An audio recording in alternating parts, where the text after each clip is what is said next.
Hey everyone, and welcome. Today we're doing a deep dive into Mihaly Csikszentmihalyi's Flow, the psychology of optimal experience. And to get the best possible understanding of this book, Oh, we've wow. compiled a bunch of insights from expert YouTube summaries. Sounds good. Sounds good. So to get us started, can you give us just like a quick rundown of what flow is? Why should we even care about this? Well, Csikszentmihalyi, he calls it flow. It's that state where you're Mm-hmm. completely focused and you get so absorbed in what you're doing Oh, wow. that time just seems to disappear? And what's really cool is it's not something that's just for like artists or athletes. Right. Anybody can experience it. That's really interesting. So before we dive into the whole like how-to of achieving flow, Sure. why should someone even bother picking up this book? Like, what's Wow. in it for me? Well, think of this book as a guide. Yeah. Like, it's going to help you understand what actually makes experiences enjoyable and meaningful. Csikszentmihalyi, he spent a ton of time researching what makes people actually feel like truly happy. Hmm. And this book, it basically takes all of his research and puts it into this like really practical framework. So we're not talking about like fleeting happiness, right? This is something deep. No, this is about Right. a much deeper, more sustained sense of fulfillment. It shows you how to cultivate these optimal experiences in your everyday life. That's awesome. So one of the quotes from the book that really struck me Oh, yeah. is, "It is when we act freely for the sake of action itself, rather than for ulterior motives, that we learn to become more than what we were." Yeah, that's a good one. What do you think about that? I mean, that quote, it really gets at like the core of intrinsic motivation, Right. which is like super important for getting into flow. It's all about finding joy in the activity itself, not chasing external rewards. Hmm. So it's not so much about the destination as it is about Exactly. journey. It's the process that matters. Interesting. That's what makes it so like revolutionary, right? Yeah. It challenges us to like rethink our priorities and focus on those experiences that like genuinely nourish us. I can definitely see why this book has had such a big impact. But how does this all like connect back to the concept of flow? Well, flow, it's that state of being completely immersed, Okay. where you lose yourself in the activity, time disappears, your actions become effortless. Mm-hmm. And like that quote said, it often happens when you're driven by genuine passion. So it doesn't sound like this is some, mystical experience that's reserved for only a few. Right. It sounds like this is something that we could all tap into. What Csikszentmihalyi emphasizes in the book. Awesome. So what are like the key ingredients for achieving this flow state? Well, he outlines 8 different components. Okay. And the first one is having clear goals. You need to know what you're aiming for. So no more just kind of wandering around aimlessly. Exactly. Got it. What's next? You need immediate feedback. Okay. It lets you adjust as you go and make sure you're constantly learning and getting better. It's like a compass then, Yeah. leading you toward Exactly. that goal. Yeah, exactly. Okay, perfect. And then we've also got the balance Right. of challenge and skill. Yeah, finding that sweet spot Yes. where the activity is challenging enough Right. to keep you engaged, Mm-hmm. but not so overwhelming that you get anxious. Yeah, makes sense. Because if Mm. it's too easy, Right. we get bored. Exactly. Too hard. Yeah, you get frustrated and give up. But right in that flow channel, That's where the magic happens. yeah, that's where it's at. So what else is in this recipe? You need a deep sense of focus. Okay. Like when you're in flow, all the distractions just fade away. Mm. You become totally absorbed in whatever you're doing. Man, I can already feel the stress just melting away. Just like thinking about that kind of focus. It's pretty amazing. Yeah, it sounds really liberating. It is. And then there's this feeling of effortlessness Okay. that comes with it, too. Doesn't mean there's no effort at all. Right. But it feels easy and natural?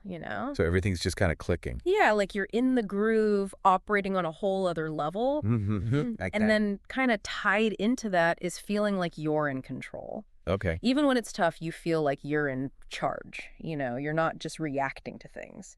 You're shaping the experience. That makes sense. Yeah. So we've got clear goals, immediate feedback, challenge, skill balance. Right. We got focus, Yeah. effortlessness, control. We're racking up quite a list here. What are the last two? The last two are really fascinating. Okay. It's losing self-consciousness and having your sense of time change. Hold on, wait. Yeah. Altered sense of time. Uh-huh. Are we talking like time travel here? Well, not exactly time travel. Yeah. But your perception of time definitely shifts. You're so absorbed that you totally lose track of time.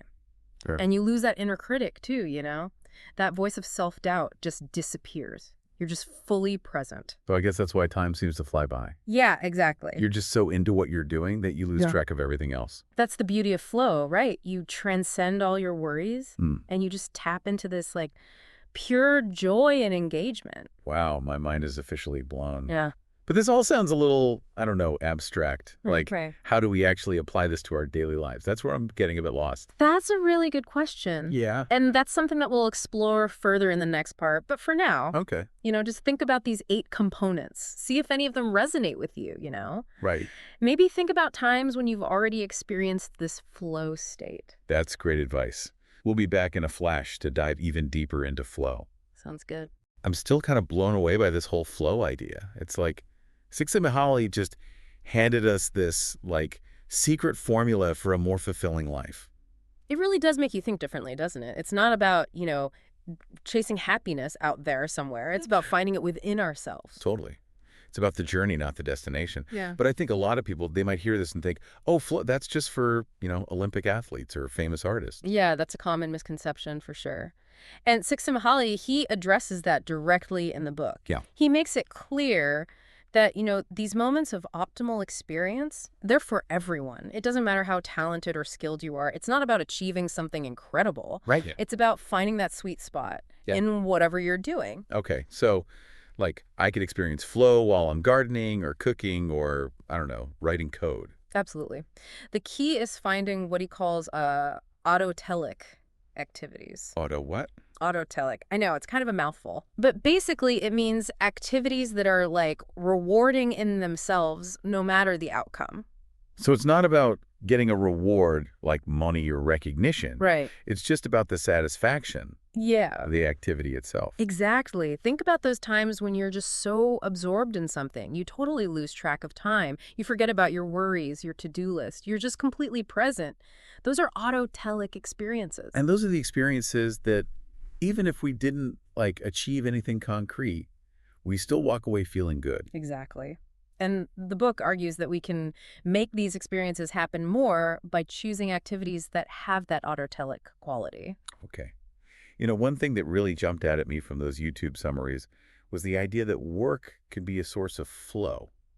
Interesting. But I mean, most people see work as a chore, Yeah. something to just grind through. Right. Well, that's where job crafting comes in. Okay. What's that? It's basically about finding ways to make our work experience more in line with our interests and strengths. So instead of just passively doing whatever tasks they give us, Exactly. we can, like, try to make our work more engaging. Absolutely. Maybe you could seek out new challenges or take on more responsibility in areas that you really enjoy. Mm-hmm. Maybe even find creative ways to approach your current tasks. I love that. So it's about, like, taking control and putting some of that flow into the daily grind. Exactly. And it's not just about individual effort. Like, companies also need to create workplaces that encourage flow. Think Got it. about providing opportunities for growth, encouraging autonomy, Right. and rewarding people who really go the extra mile. So it's kind of a two-way street. Yeah, definitely. Individuals can do their part, and companies can create the right conditions. And when that happens, everybody wins. Absolutely. When people feel valued and challenged, they're way more likely to experience flow at work, Right. which benefits everyone involved. Okay, but let's be real. Not all jobs are created equal, right? True. But even in jobs that might seem kind of boring, there's usually some room for flow. Maybe you can find ways to make the tasks more challenging or set personal goals. Okay. Maybe even focus on the bigger picture of how your work contributes to something important. So, like, finding those hidden pockets of flow potential wherever we can. Yeah, exactly. And remember, it's not all about work. It's about creating a lifestyle that supports those optimal experiences. So it's about being intentional with how we spend our time, both at work and in our personal lives. Exactly. Finding that balance of challenge and skill in all areas. And speaking of personal life, that brings us to leisure. Ah, yes. So those YouTube summaries, they mentioned that leisure activities could be a great source of flow. But it seems like a lot of times we just end up wasting our free time on things that aren't really engaging. Right, like scrolling through social media. Yeah, or binge watching shows. Exactly. That's the danger of, like, passive entertainment, It might feel good in the moment, but it doesn't really leave you feeling fulfilled. I guess that's because it's not really challenging us. Yeah, and it's not engaging you in a meaningful way. So instead of just like vegging out, Yeah. maybe we should be trying to learn a new skill Mm. or doing something creative. Those are good examples. Okay. Or even just spending time in nature. Yeah. And it's not about being like perfect at these things, Yeah, right? no, not at all. It's just about enjoying the process. Exactly. Embrace the process. Challenge yourself. Find joy in the journey. I love that. And even if we mess up or get frustrated along the way, It's all part of it. it's all part of the learning process. Yeah, exactly. Embrace the challenges, learn from your mistakes, Mhm. and keep trying to get better. You know, one of the biggest things I'm taking away from this is that happiness isn't just something that happens. It's not passive. We have to work for it Yeah, by making choices and doing things that bring us joy. that's a really powerful insight. Happiness is not a destination, it's a way of living. Yeah. And flow is like a key ingredient in that. This has been so inspiring. I feel like I have a whole new set of tools for finding flow in my own life. Yeah. But before we wrap up this part, can we go back to those 8 components Yeah. of the flow experience? Yeah. Is there anything else you can share about how to actually use these principles in our everyday lives? One of the most important things is setting clear goals. It's like having a map that guides you and keeps you motivated. Okay, so we're not just talking about vague goals like be more productive. No. We need specific, measurable things. Exactly. You got to break those big goals down into smaller steps too. So instead of getting overwhelmed by a big project, Right. we can just focus on making progress one step at a time. Yeah, exactly. And each step you take gives you that feeling of accomplishment, which keeps you going. That makes a lot of sense. What about that immediate feedback component? Like, how do we get that outside of, say, a sports competition? Well, you got to find ways to track your progress, right? And get feedback as you go. Maybe ask for feedback from others. Set up systems to measure how you're doing, or even just reflect on your experiences and see what you can improve. So, for instance, if I'm trying to learn guitar, I could record myself playing and listen back to see where I need to practice more. Yeah, exactly. Or if you're working on something creative, show it to some friends, get their honest feedback. So actively looking for ways to gauge our progress Yeah. and make adjustments. Exactly. And keep in mind, feedback isn't always going to be positive. Sometimes it's about figuring out where you need to improve. Right. But even then, it can be helpful if you approach it with the right mindset. So seeing it as a chance to learn, not a personal attack. Exactly. And that ties into that component of feeling in control.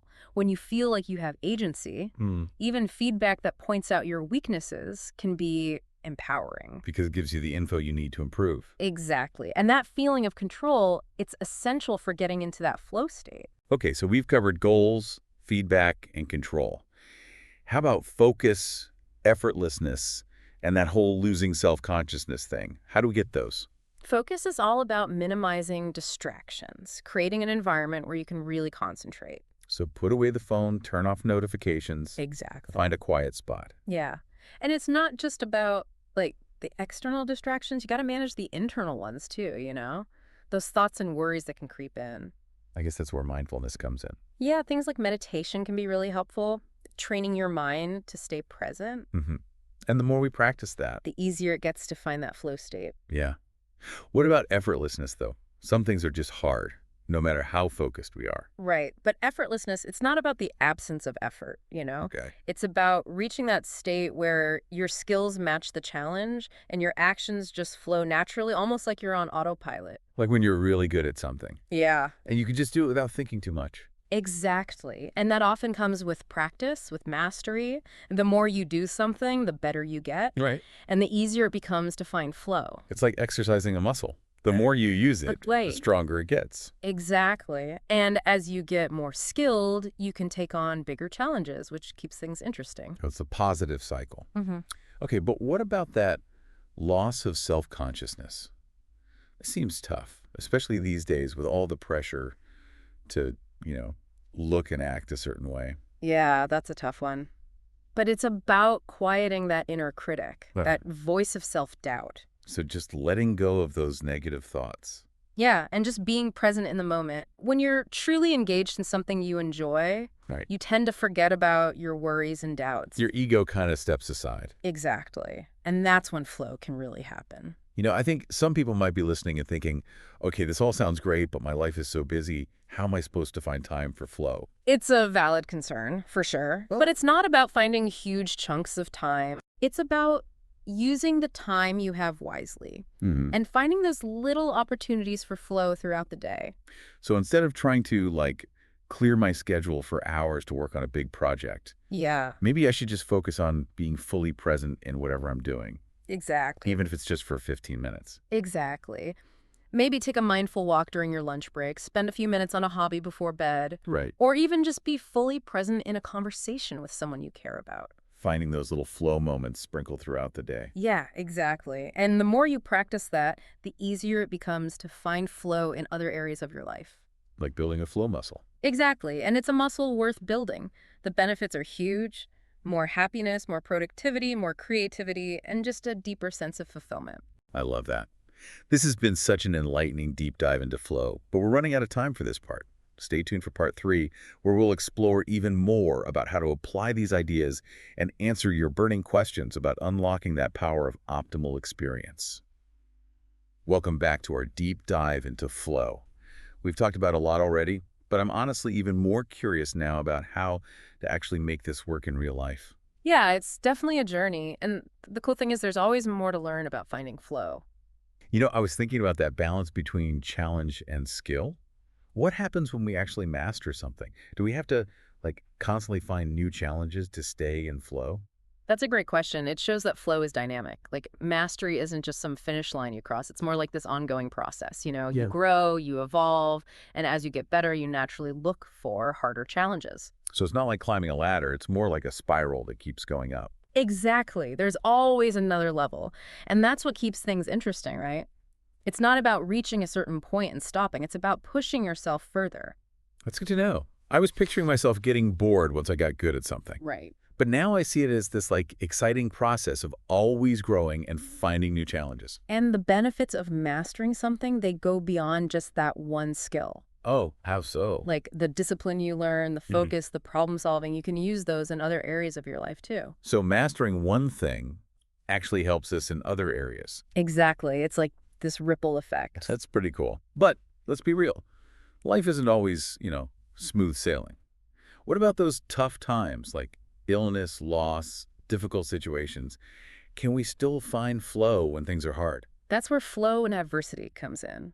Even when things are tough, you can still tap into flow. Okay. Focus on what you can control, find meaningful things to do, and build that resilience. So even when life throws us curveballs, we can still find some peace and focus. Absolutely. Maybe you channel your energy into something creative, connect with people who support you, or even just do little things that bring you joy. Finding those little bits of light, even in the dark times. Yeah, and often those moments of flow during tough times, they're even more powerful. Why is that? They remind us of our strength, our ability to grow. That makes sense. It's like flow helps us get through the hard stuff and come out stronger on the other side. Exactly. And that's the amazing thing about flow. It's not just about feeling good, it's about becoming more resilient, more adaptable. So as we wrap up our deep dive into flow, what's the one thing you really want listeners to take away from this? I want them to remember that flow isn't about being perfect. Right. It's about embracing the journey with all its ups and downs and looking for those moments of joy and engagement along the way. Well said. Ah, Flow is a way of life, not a destination. The more we make it a part of our lives, the more fulfilling everything becomes. This has been an amazing exploration, and I hope everyone listening is inspired to check out flow themselves and see how powerful it can be. it's definitely worth it. And remember, flow is something you can learn and get better at. Yeah. The more you practice, the more you unlock your potential for joy, creativity, and fulfillment. So go out there, everyone, and experiment. Find those things you're passionate about, challenge yourselves, and really feel alive. Remember, the journey is the destination. Thanks for joining us on the Deep Dive.